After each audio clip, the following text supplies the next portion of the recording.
నమస్కారం ETV news కి స్వాగతం. ఆంధ్రప్రదేశ్ వ్యాప్తంగా పింఛన్ల పండుగ ఘనంగా ప్రారంభమైంది. గుంటూరు జిల్లా మంగళగిరి నియోజకవర్గం పెనుమాకలో లబ్ధిదారులకు ముఖ్యమంత్రి చంద్రబాబు పింఛన్ పంపిణీ చేశారు. గ్రామానికి చెందిన ఇస్లావత్ సాయికి వితంతు పెన్షన్, బానావత్ పాములకు వృద్ధాప్య పెన్షన్, ఆయన భార్య సీతకు సిఆర్డీఏ పింఛన్ అందించారు. మేనిఫెస్టోలో హామీ ఇచ్చినట్లు ఏప్రిల్, మే, జూన్ బకాయిలు 3,000 రూపాయలు, ఈ నెల నుంచి పెంచిన పింఛన్ సొమ్ము 4,000 కలిపి మొత్తం 7,000 రూపాయల లబ్ధిదారులకు అందించారు. తర్వాత వారి స్థితిగతులు తెలుసుకున్నారు. ఆదాయ మార్గాలు ఏవైనా ఉన్నాయా అని ఆరా తీశారు. ప్రభుత్వం అండగా ఉంటుందని భరోసా ఇచ్చారు. పింఛన్ల పంపిణీ తర్వాత మాట్లాడిన చంద్రబాబు బానావత్ పాములు కుటుంబ దీనగాథ చూసి చెల్లించిపోయారు. ఆ కుటుంబానికి అన్ని విధాలా అండగా ఉంటామని, ఇల్లు కూడా కట్టిస్తామని భరోసా ఇచ్చారు. పేదరికం లేని సమాజమే ప్రభుత్వ లక్ష్యమన్న ఆయన సంపద సృష్టించి పేదలకు పంచుతామన్నారు. అధికారులు ఎవరైనా ఇంకా పాత పద్ధతిలో ఉంటే షాక్ ట్రీట్మెంట్ తప్పదని హెచ్చరించారు. 4.0లో మళ్లీ 1995 నాటి సీఎంను చూస్తారని పేర్కొన్నారు.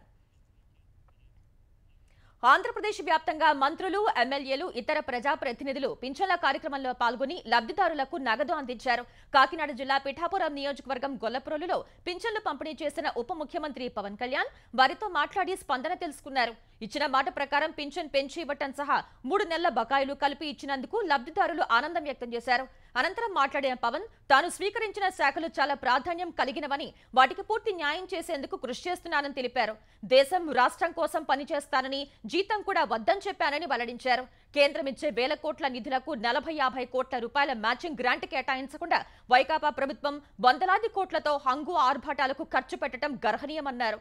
గత ప్రభుత్వం వాలంటీర్లు అనే ప్రైవేట్ సైన్యాన్ని ఏర్పాటు చేసుకుని వారు లేకపోతే పింఛన్ల పంపిణీ చేయలేమని దుష్ప్రచారం చేసిందని ఆక్షేపించారు. ఇప్పుడు వాలంటీర్లు లేకున్నా ఇంటింటికి వెళ్లి పింఛన్లు అందజేశామన్నారు. వాలంటీర్లకు ప్రత్యామ్నాయ విధులు కేటాయించే యోచనలో ఉన్నట్లు పవన్ తెలిపారు. జనసేన నుంచి 2 ఎమ్మెల్యేలకు విప్ పదవులు కేటాయించాలని ఆ పార్టీ అధినేత పవన్ కళ్యాణ్ ముఖ్యమంత్రి చంద్రబాబుకు లేఖ రాశారు. రైల్వే కోడూరు నుంచి గెలిచిన అరవ శ్రీధర్, నర్సాపురం నుంచి గెలిచిన బొమ్మిడి నాయకర్లకు విప్ పదవులు ఇవ్వాలని లేఖలో కోరారు. కూటమి పొత్తులో భాగంగా జనసేనకు 3 మంత్రి పదవులు దక్కాయి. కొత్తగా ఏర్పడిన శాసనసభలో విప్ పదవులు కూడా కీలకం కాగా ఈ పదవుల్లో 2 తమ పార్టీకి ఇవ్వాలని చంద్రబాబుకు రాసిన లేఖలో పవన్ వివరించారు. విద్యుత్ కమిషన్ ఏర్పాటు చేస్తూ తెలంగాణ ప్రభుత్వం తీసుకువచ్చిన జీవోను కొట్టివేయటం సహా విద్యుత్ కమిషన్ చైర్మన్ ఎల్ నరసింహారెడ్డి ఇచ్చిన నోటీసుల్ని రద్దు చేయాలని మాజీ సీఎం కేసీఆర్ వేసిన పిటిషన్ను హైకోర్టు కొట్టేసింది.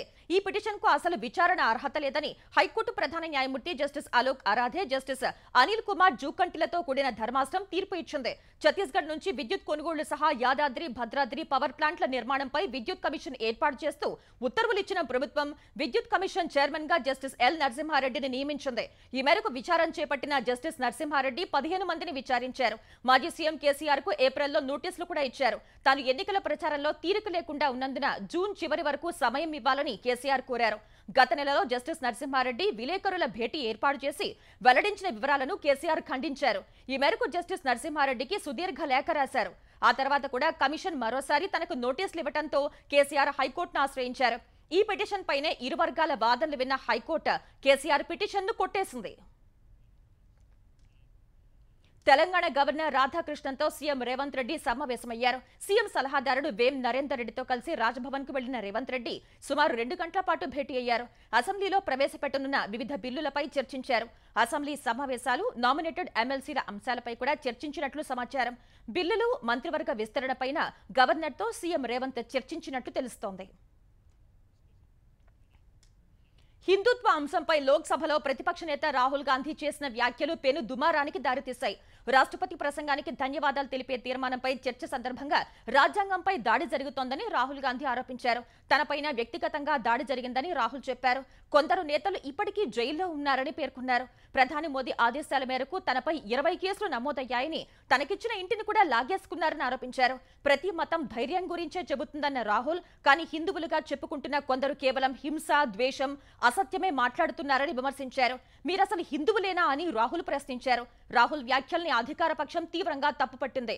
మొత్తం హిందువుల్ని హింసాపరులుగా సంబోధించడం తీవ్రమైన అంశమని ప్రధాని మోదీ మండిపడ్డారు. రాహుల్ గాంధీ వ్యాఖ్యల్ని కేంద్ర మంత్రులు అమిత్ షా, రాజ్నాథ్ సింగ్, శివరాజ్ సింగ్ చౌహాన్ కూడా తప్పుపట్టారు. హిందువులు అందరినీ హింసావాదులుగా అభివర్ణించినందుకు రాహుల్ క్షమాపణ చెప్పాలని అమిత్ షా డిమాండ్ చేశారు. ఎమర్జెన్సీ, సిక్కు వ్యతిరేక అల్లర్లకు కారకులైన వారికి అహింస గురించి మాట్లాడే అర్హత లేదని మండిపడ్డారు. ప్రస్తుతం సభలో చర్చ కొనసాగుతోంది. పార్లమెంటు ఉభయ సభలను ఉద్దేశించి రాష్ట్రపతి చేసిన ప్రసంగంలో ప్రభుత్వాన్ని పొగట్టం తప్ప ఏమీ లేదని రాజ్యసభలో ప్రతిపక్ష నేత మల్లికార్జున ఖర్గే విమర్శించారు. రాష్ట్రపతి ప్రసంగానికి ధన్యవాదాలు చెప్పే తీర్మానంపై మాట్లాడిన ఆయన ప్రధాని మోదీ నినాదాలివ్వటంలో నిపుణులని విమర్శించారు. మణిపూర్ తగలపడిపోతుంటే ప్రధాని ఒక్కసారి కూడా పర్యటించలేదని మండిపడ్డారు. విపక్షాలు సామాన్యుడి గురించి మాట్లాడితే ప్రధాని మోదీ మాత్రం మన్ కీ బాత్ పైనే దృష్టి పెట్టారని ఆరోపించారు. పార్లమెంట్ కాంప్లెక్స్ గురించి తొలగించిన మహాత్మా గాంధీ, అంబేద్కర్ వంటి మహనీయుల విగ్రహాలను తిరిగి అక్కడే పెట్టాలని రాజ్యసభ చైర్మన్ కు ఖర్గే విజ్ఞప్తి చేశారు. ప్రతిపక్ష పాలిత రాష్ట్రాలను కేంద్రం లక్ష్యంగా చేసుకుందని ఖర్గే ఆరోపించారు. ప్రభుత్వంపై ఖర్గే విమర్శలు చేయడంతో అధికార పక్ష సభ్యులు పలుమార్లు అభ్యంతరం వ్యక్తం చేశారు. విపక్షాలను లక్ష్యంగా చేసుకుని కేంద్ర దర్యాప్తు సంస్థలను దుర్వినియోగం చేసే ప్రక్రియను నిలిపివేయాలని కోరుతూ ప్రతిపక్ష కూటమి ఇండియా ఎంపీలు పార్లమెంట్ ఆవరణలో నిరసన వ్యక్తం చేశారు. లోక్సభలో ప్రతిపక్ష నేత రాహుల్ గాంధీ, తృణమూల్ కాంగ్రెస్, ఆప్ సహా ఇతర విపక్ష పార్టీల ఎంపీలు ఈ నిరసనలో పాల్గొన్నారు. పార్లమెంట్ మకర ద్వార్కు వెళ్లే మెట్లపై ఆందోళన నిర్వహించారు. భాజపాలో చేరి అవినీతి లైసెన్స్ పొందాలి, దర్యాప్తు సంస్థల దుర్వినియోగం ఆపాలి వంటి నినాదాలతో కూడిన ప్లకార్డులు ప్రదర్శించారు.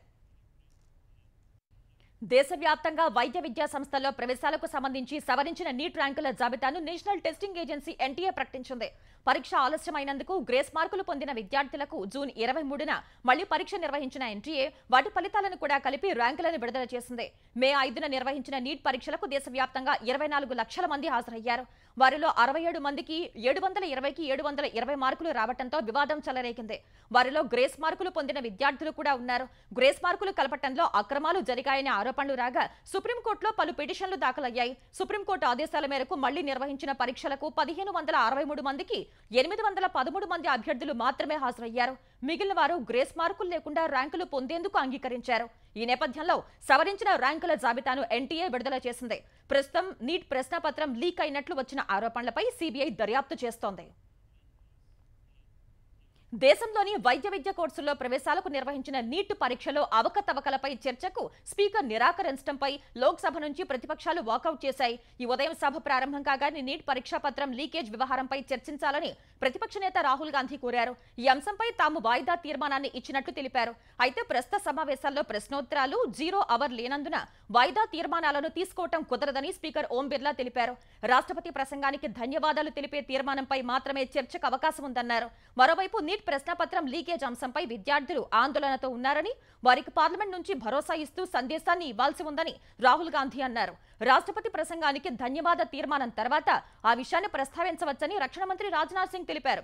ఈ మేరకు చర్చించాలని రాహుల్ గాంధీ కోరగా అందుకు సంబంధించిన నోటీస్ ఇస్తే బీఏసీలో చర్చించి నిర్ణయం తీసుకుందామని స్పీకర్ అన్నారు. తర్వాత రాష్ట్రపతి ప్రసంగానికి ధన్యవాదాలు తెలిపే తీర్మానంపై చర్చ చేపట్టారు.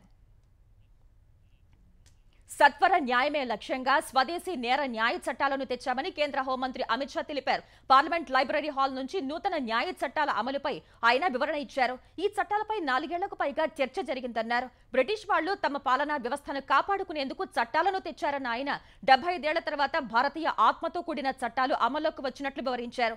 పాత చట్టాల్లో పోలీసుల హక్కులకు మాత్రమే రక్షణ ఉండేదన్న అమిత్ షా ఇకపై బాధితులు, ఫిర్యాదుదారుల హక్కులకు రక్షణ ఉంటుందని చెప్పారు. కొత్త చట్టాలపై ఏ పార్టీ ప్రతినిధులతో అయినా సమావేశానికి తాను సిద్ధమన్నారు. పార్టీలకు అతీతంగా కొత్త నేర న్యాయ చట్టాలకు మద్దతు ఇవ్వాలని ఆయన కోరారు. కొత్త చట్టాలతో నేర నిరూపణ రేటు 90% వరకు ఉంటుందన్న కేంద్ర హోంమంత్రి నేరాల సంఖ్య తగ్గుతుందని జోస్యం చెప్పారు. నూతన చట్టాల ప్రకారం తొలి కేసు మధ్యప్రదేశ్లోని గ్వాలియర్లో మోటార్ సైకిల్ దొంగతనం కింద నమోదైందని అమిత్ షా వివరించారు. ప్రస్తుత భవిష్యత్తు రక్షణ సవాళ్లను సమర్థంగా ఎదుర్కొనే సామర్థ్యాన్ని మన సైన్యం కలిగి ఉందని సైన్యాధ్యక్షుడు జనరల్ ఉపేంద్ర ద్వివేది చెప్పారు. ఈ ఉదయం ఆర్మీ చీఫ్ బాధ్యతలు చేపట్టిన ఆయన త్రివిధ దళాలు సమిష్టిగా పనిచేయటం తన ప్రాధాన్యాల్లో ఒకటి అని చెప్పారు. సరికొత్త సవాళ్లను ఎదుర్కోవటానికి ఎప్పటికప్పుడు సైన్యానికి అధునాతన ఆయుధాలను అందించనున్నట్లు పేర్కొన్నారు. రక్షణ ఉత్పత్తిలో దేశీయంగా తయారైన పరికరాల వినియోగాన్ని ప్రోత్సహిస్తామని వివరించారు. తెలంగాణ వ్యాప్తంగా జాతీయ వైద్యుల దినోత్సవాన్ని ఘనంగా నిర్వహించారు. ఈ కార్యక్రమాల్లో పలువురు వైద్యులు పాల్గొని కష్టకాలంలో ప్రజలకు అందించిన సేవల్ని గుర్తు చేసుకున్నారు. హైదరాబాద్ మినిస్టర్స్ క్వార్టర్స్ లో నిర్వహించిన వైద్యుల దినోత్సవాల్లో పాల్గొన్న వైద్యారోగ్య శాఖ మంత్రి దామోదర రాజనరసింహ జూనియర్ వైద్యుల డిమాండ్లలో 80% పూర్తి చేశామన్నారు. ఉస్మానియా, గాంధీ ఆసుపత్రిలో జూడాల వసతి భవనాలకు 10 రోజుల్లో భూమి పూజ చేస్తామని హామీ ఇచ్చారు. వాటిని 2 ఏళ్లలో పూర్తి చేస్తామని రాజనరసింహ హామీ ఇచ్చారు. 2020 ప్రపంచ కప్ కైవసం చేసుకున్న భారత క్రికెట్ జట్టును పార్లమెంట్ ప్రశంసలతో ముంచెత్తింది. 2020 ప్రపంచ కప్ గెలిచిన భారత జట్టును పార్లమెంట్ ప్రత్యేక సమావేశాల్లో ఎంపీలంతా అభినందించారు. ఈ విజయం దేశంలోని క్రీడాకారులు, యువకులకు స్ఫూర్తిగా నిలుస్తుందని లోక్సభ స్పీకర్ ఓం బిర్లా చెప్పారు. అద్భుత ఘనత సాధించిన రోహిత్ శర్మ సారథ్యంలోని జట్టును అభినందించారు. ఇదే స్ఫూర్తిని భవిష్యత్తులో కొనసాగించాలని ఆకాంక్షించారు.